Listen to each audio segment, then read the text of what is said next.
देश के गृह एवं सहकारिता मंत्री श्रीमान अमित शाह, कैबिनेट में मेरे साथी अर्जुन मुंडा, श्रीमान पीयूष गोयल, राष्ट्रीय सहकारी समितियों के पदाधिकारीगण, अन्य महानुभाव, देवी और सज्जनों, आज भारत मंडपम विकसित भारत की अमृत यात्रा में एक और बड़ी उपलब्धि का साक्षी बन रहा है।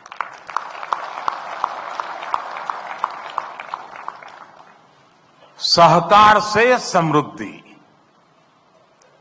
सहकार से समृद्धि का जो संकल्प देश ने लिया है, उसे साकार करने की दिशा में आज हम और आगे बढ़ रहे हैं। खेती और किसानी की नींव को मजबूत करने में सहकारिता की शक्ति की बहुत बड़ी भूमिका है। इस सोच के साथ हमने अलग सहकारिता मंत्रालय का गठन किया और अब इसी सोच के साथ आज का एक कार्यक्रम हो रहा है।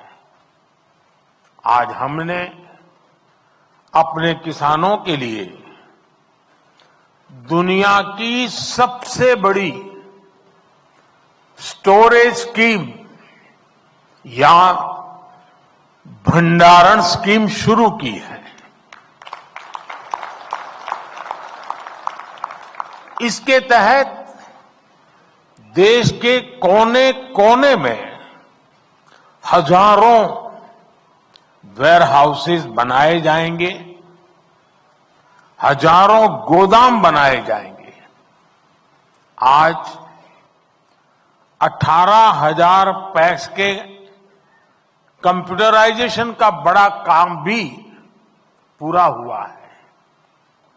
ये सभी काम देश में कृषि इंफ्रास्ट्रक्चर को नया विस्तार देंगे, कृषि को आधुनिक टेक्नोलॉजी से जोड़ेंगे। मैं आप सभी को इन महत्वपूर्ण और दूरगामी परिणाम लाने वाले कार्यक्रमों के लिए बहुत बहुत बधाई देता हूं, अनेक अनेक शुभकामनाएं देता हूं। साथियों, सहकारिता भारत के लिए बहुत प्राचीन व्यवस्था है।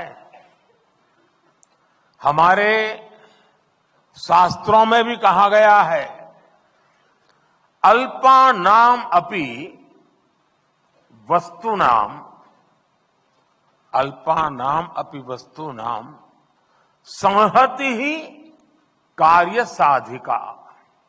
अर्थात छोटी छोटी वस्तुएं, थोड़े थोड़े संसाधन भी सब साथ जोड़ दिए जाते हैं तो उनसे बड़े कार्य सिद्ध हो जाते हैं।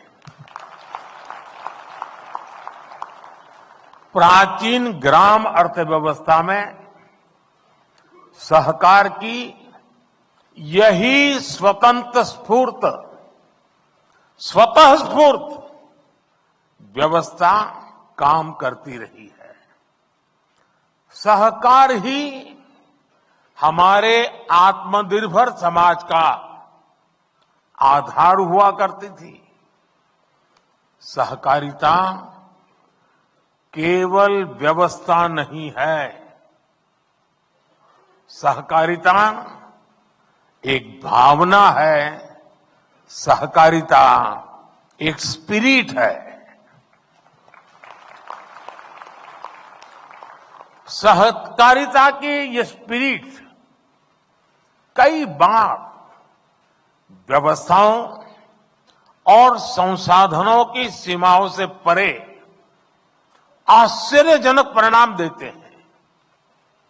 सहकार जीवन यापन से जुड़ी एक सामान्य व्यवस्था को बड़ी औद्योगिक क्षमता में बदल सकता है। ये देश की अर्थव्यवस्था के, खासकर ग्रामीण और कृषि से जुड़ी अर्थव्यवस्था के कायाकल्प का एक प्रामाणिक तरीका है। एक अलग मंत्रालय के जरिए हम देश के इस सामर्थ्य को और कृषि क्षेत्र की बिखरी हुई इस ताकत को ही एकत्र करने का भी ये भगीरथ प्रयास है। किसान उत्पाद संघ एफपीओ का एक बहुत ही महत्वपूर्ण उदाहरण हमारे सामने है।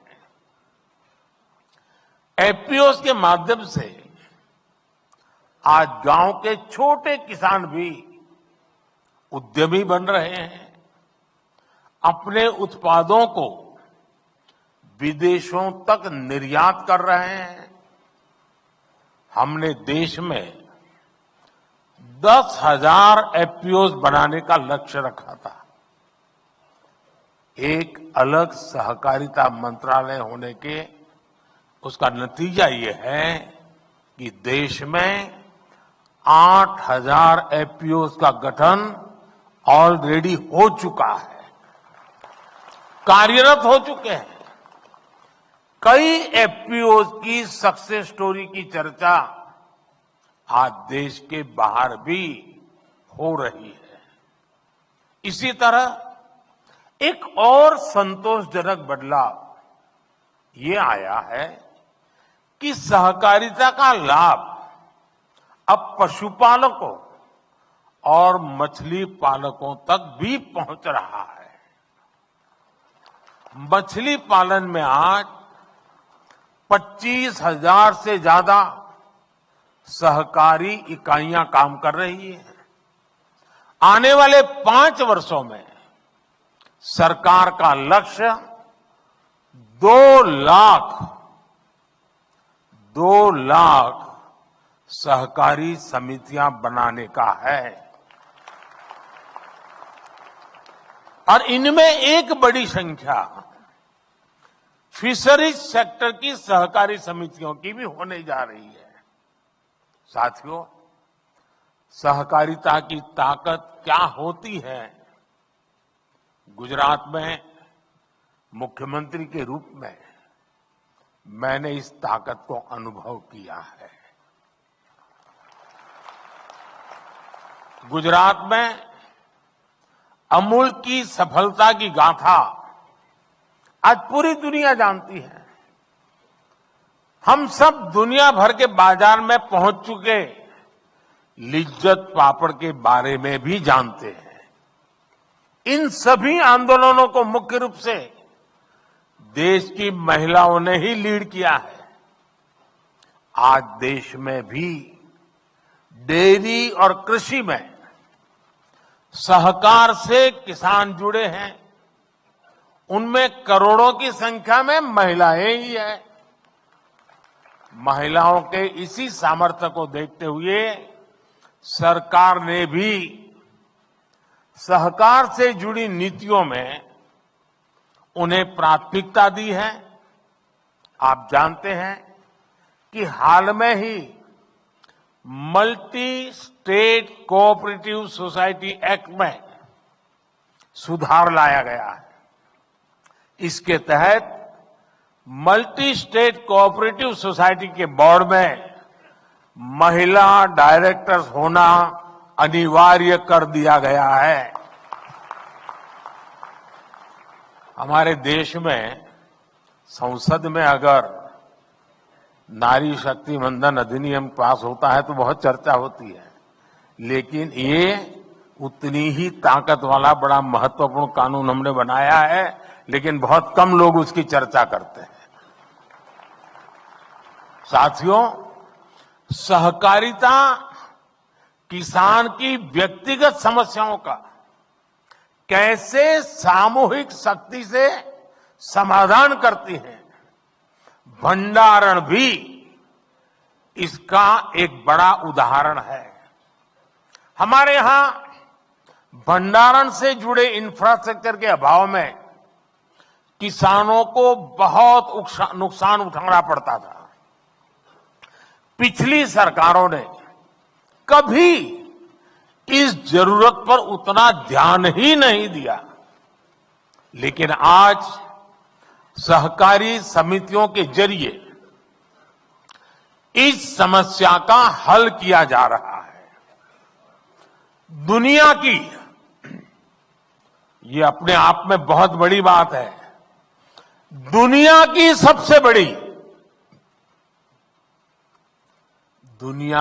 सबसे बड़ी भंडारण योजना के तहत अगले 5 वर्ष में 700 लाख मैट्रिक टन भंडारण की क्षमता तैयार की जाएगी। इस अभियान में 1.25 लाख करोड़ रुपए से ज्यादा का खर्च आएगा। इस योजना के पूरा होने पर हमारे किसान अपने उत्पादों को अपनी जरूरत के मुताबिक भंडारण में रख करके स्टोर कर पाएंगे। उन्हें बैंकों से ऋण लेने में भी आसानी होगी और वो सही समय पर, जब उनको ठीक लगे कि हां अब माल बेचने के लिए बाजार ठीक है, सही समय पर अपने उत्पाद को बाजार में ले जाकर बेच भी पाएंगे। साथियों, विकसित भारत के लिए भारत की कृषि व्यवस्थाओं का आधुनिकीकरण भी उतना ही जरूरी है। हम कृषि क्षेत्र में नई व्यवस्थाएं बनाने के साथ ही पैक्स जैसी सहकारी संस्थाओं को नई भूमिकाओं के लिए तैयार कर रहे हैं। ये समितियां अब प्रधानमंत्री जन औषधि केंद्र का भी काम कर रही है। इनके द्वारा हजारों प्रधानमंत्री किसान समृद्धि केंद्र भी संचालित हो रहे हैं। हमने सहकारी समितियों को पेट्रोल और डीजल के रिटेल आउटलेट में भी बदला है। कई समितियां पर एलपीजी सिलेंडर भी मिलने लगे हैं। कई गांवों में पैक्स पानी समितियों की भूमिका भी निभा रही है। यानी पैक्स की ऋण समितियों की उपयोगिता भी बढ़ रही है, उनकी आय के साधन भी बढ़ रहे हैं। यही नहीं, सहकारी समितियां अब कॉमन सर्विस सेंटर के तौर पर गांवों में सैकड़ों सरकारी सुविधाएं भी दे रही है। अब कंप्यूटर के जरिए ये समितियां टेक्नोलॉजी और डिजिटल इंडिया से जुड़े अवसरों को और बड़े स्तर पर किसानों तक पहुंचाएगी। इससे ग्रामीण क्षेत्र में युवाओं के लिए रोजगार के नए अवसर भी बनेंगे। साथियों, विकसित भारत के संकल्प की सिद्धि, इसके लिए मैं आप सभी की भूमिका, सहकारी संस्थाओं की भूमिका का महत्व बहुत ज्यादा है, इस बात को समझता हूं। इसलिए आप सभी से मेरी अपेक्षा भी कुछ ज्यादा है। और आखिरकार अपेक्षा तो उन्हीं से होती है जो करते हैं। जो नहीं करते उनसे अपेक्षा कौन करेगा?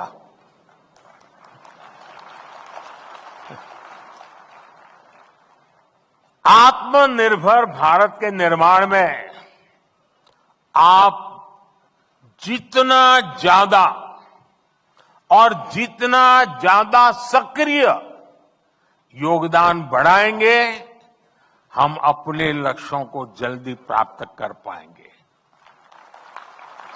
आत्मनिर्भर भारत बनाए बिना विकसित भारत बनाना संभव नहीं है।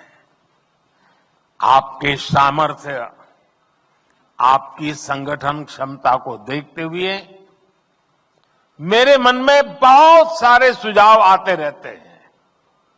सारे तो अभी एक साथ नहीं बताऊंगा आपको।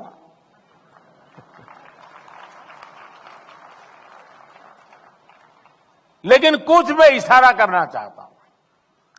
जैसे मेरा सुझाव है कि हमारी कोऑपरेटिव एक लिस्ट बनाए कि कौन कौन सी चीजें ऐसी हैं जो आज हम बाहर से लाते हैं, विदेशों से लाते हैं, अब हम इंपोर्ट नहीं करेंगे। सहकारी क्षेत्र इसमें क्या कर सकता है? उनके लिए देश में ही एक सपोर्ट सिस्टम हमें बनाना है। ये जिम्मेदारी सहकारी संस्थाएं बहुत आसानी से ले सकती हैं। अब जैसे हम कृषि प्रधान तो देश कहलाए जाते हैं, लेकिन ये भी सच्चाई है कि जो कृषि प्रधान देश के रूप में हम पिछले 75 साल से गीत गाते रहते हैं, लेकिन ये दुर्भाग्य देखिए, हजारों करोड़ रुपए का खाने का तेल हर वर्ष इंपोर्ट करते हैं। खाने के तेल में हम आत्मनिर्भर कैसे हो? इसी मिट्टी में पैदा हुआ तिलहन, उससे निकला हुआ तेल हमारे नागरिकों के जीवन को अधिक ताकत दे सकता है। और इसके लिए अगर मेरे सहकार क्षेत्र के साथी काम न करे तो कौन करेगा? मैं सही कह रहा हूं कि नहीं कह रहा हूं? आप ही करेंगे ना? करना चाहिए ना? हमें अब आप देखिए, खाने का तेल भी बाहर से आता है और ऊर्जा के लिए जो तेल चाहिए गाड़ी चलाने के लिए, ट्रैक्टर चलाने के लिए, पेट्रोल, डीजल, ये फ्यूल से जुड़ा अपना इंपोर्ट बिल भी, इसको भी हमें कम करना है। इसके लिए हम इथेनॉल को लेकर आज बहुत बड़ा काम कर रहे हैं। बीते 10 वर्षों में इथेनॉल के प्रोडक्शन, खरीद और ब्लेंडिंग तीनों में कई गुना बढ़ोतरी हुई है। आज ये काम ज्यादातर चीनी मिलों के जिम्मे है और सरकारी कंपनियां उनसे इथेनॉल खरीदती है। क्या इसमें सहकारी समितियां नहीं आ सकती है क्या? जितनी ज्यादा आएगी उतना ही इसका स्केल और बढ़ जाएगा। दालों के इंपोर्ट को कम करने का, अब देखिए कृषि प्रधान देश धार बाल से ला करके खाते हैं। दालों के इंपोर्ट को कम करने के मामले में भी मेरे सहकारिता क्षेत्र के लोग बहुत बड़ा काम कर सकते हैं, अग्रणी भूमिका निभा सकते हैं। मैन्युफैक्चरिंग से जुड़े भी अनेक छोटे छोटे सामान है जो हम सभी इंपोर्ट करते हैं, लेकिन कोऑपरेटिव्स की मदद से हम उन्हें देश में ही बना सकते हैं। साथियों, आज प्राकृतिक खेती पर हम बहुत बल दे रहे हैं। इसमें भी कोऑपरेटिव्स बहुत बड़ी भूमिका निभा सकते हैं। अन्नदाता को ऊर्जादाता और अन्नदाता को उर्वरक दाता बनाने में भी कोऑपरेटिव की बहुत बड़ी भूमिका है। अगर कोऑपरेटिव उसमें हाथ लगा दे, एकदम तेजी से परिणाम आ जाएगा। अब देखिए, रूफटॉप सोलर हो या फिर खेत की मेड़ पर छोटे छोटे सोलर पैनल लगाने हो, इसमें 50-100 किसान इकट्ठे होकर के एक सहकारी संस्था बना दे, मेड़ के ऊपर सोलर पैनल लगा दे और वो सहकारी संस्था बिजली पैदा करे, बिजली बेचे, किसान को भी बेचे, सरकार को भी बेचे। आसानी से सहकारी संस्थाएं काम कर सकती है। आजकल हम देख रहे हैं कि गोवर्धन योजना में बड़ी बड़ी मल्टीनेशनल कंपनियां आ रही हैं। ये ऊर्जा का बहुत बड़ा स्रोत बनने जा रहा है। क्या कोऑपरेटिव्स को इसमें पीछे रहना चाहिए क्या? वेस्ट टू वेल्थ का काम हो, गोबर से बायो सीएनजी बनाना हो, जैविक खाद बनाना हो, इन सब में सहकारी संस्थानों का विस्तार हो सकता है। इससे देश का खाद से जुड़ा इंपोर्ट बिल भी कम हो जाएगा। हमारे किसानों के, छोटे उद्यमियों के प्रोडक्ट्स की ग्लोबल ब्रांडिंग के काम में भी आपको आगे आना चाहिए। अब देखिए, गुजरात का मैं, और पहले गुजरात में जो डेयरी थी सब अलग अलग नाम से काम करते थे। जब से अमूल एक ब्रांड बन गई, डेयरी बहुत है, अलग अलग है, लेकिन अमूल एक ब्रांड बन गई, आज ग्लोबली उसकी आवाज सुनी जाती है। हम भी हमारे अलग अलग उत्पाद का एक कॉमन ब्रांड बना सकते हैं। हमें अपने मिलेट्स यानी श्री अन्न, इस ब्रांड को हमारा लक्ष्य होना चाहिए। दुनिया के हर डाइनिंग टेबल पर भारत के ब्रांड का मिलेट्स क्यों न हो।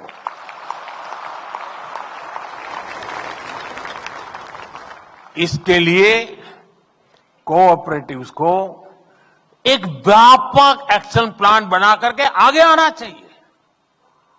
साथियों, फिर कल बनारस में था, काशी में, वहां बनारस डेयरी का उद्घाटन किया था।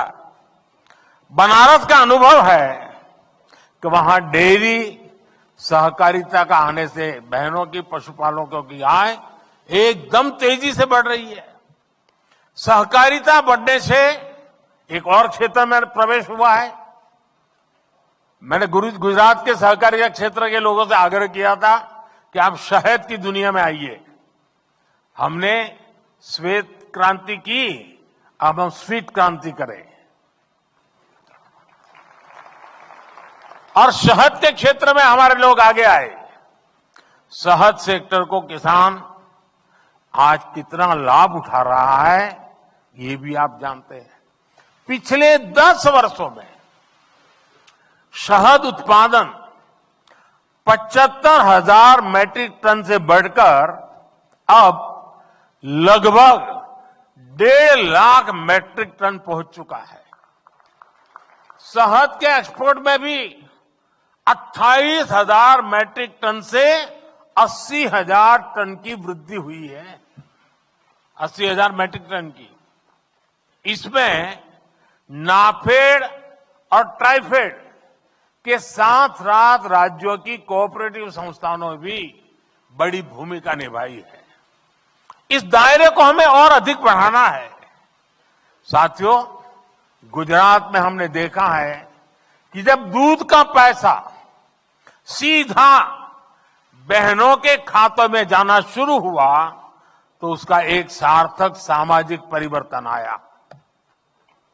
अब तो हमारी सहकारी समितियां, हमारे पैक्स कंप्यूटराइज हो चुके हैं।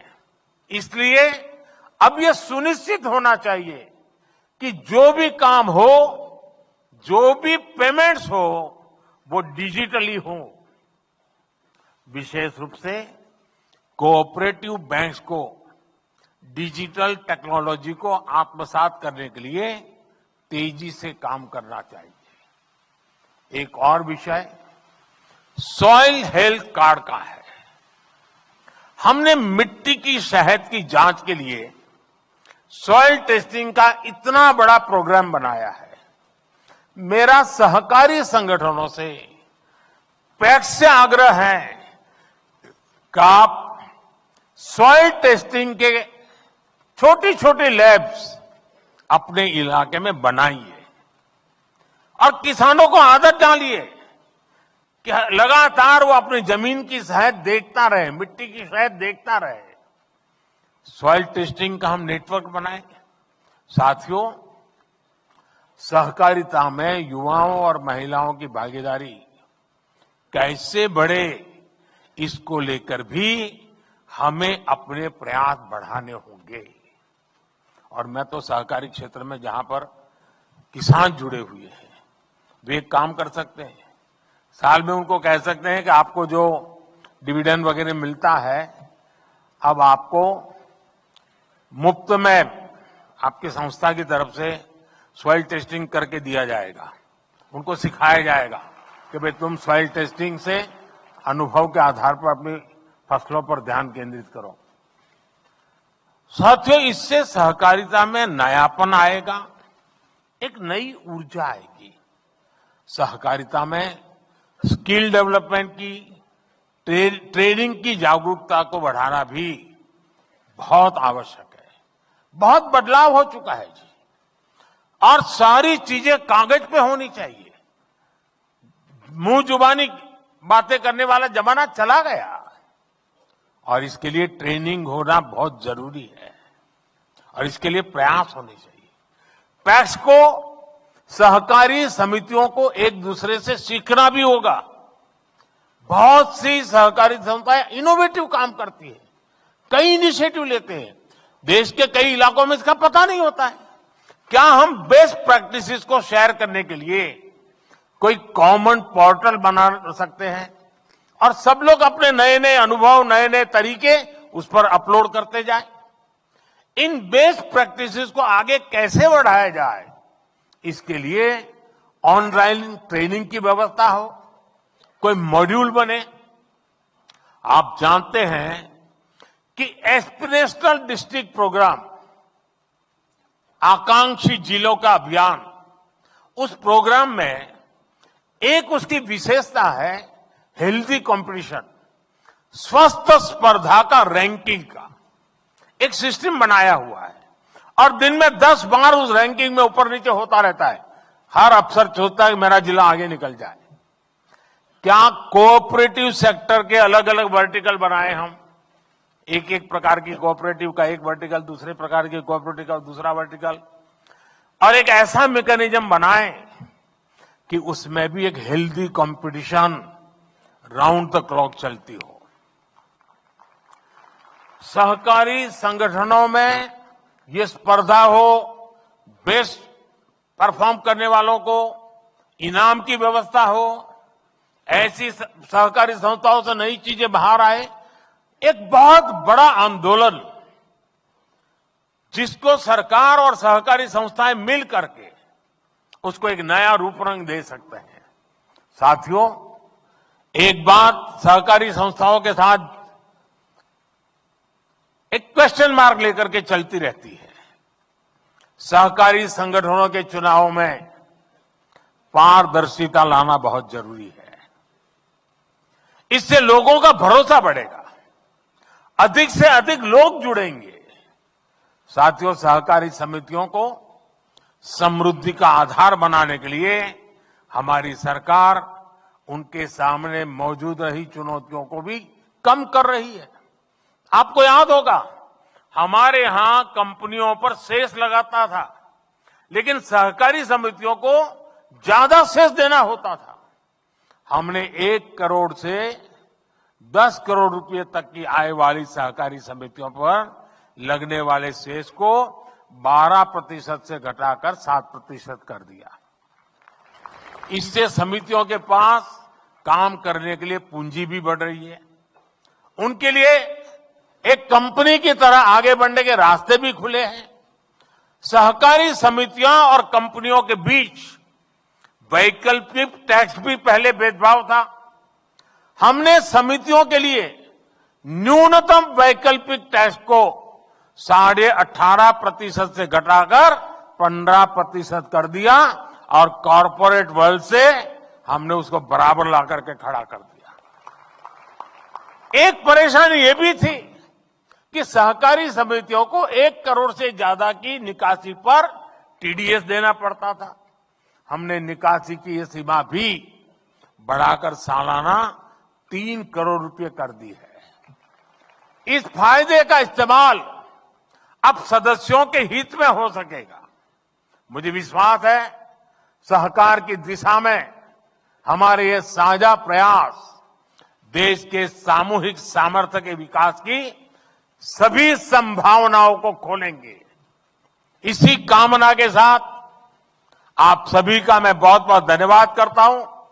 और जैसा अमित भाई ने बताया कि लाखों लोग आज अलग अलग सेंटर्स पर इकट्ठे हुए हैं, मैं उनका भी इतने उत्साह और उमंग के साथ आज के इस महत्वपूर्ण इनिशिएटिव में जुड़ने के लिए उनका भी धन्यवाद करता हूं और उनको भी मैं बहुत शुभकामनाएं देता हूं। आइए हम सच्चे अर्थ में सहकारिता की भावना को लेकर के कंधे से कंधा मिलाकर के, कदम से कदम मिलाकर के विकसित भारत के लक्ष्य को प्राप्त करने के लिए चल पड़े। एक साथ चले, एक दिशा में चले और परिणाम हम प्राप्त करते रहेंगे। बहुत बहुत धन्यवाद।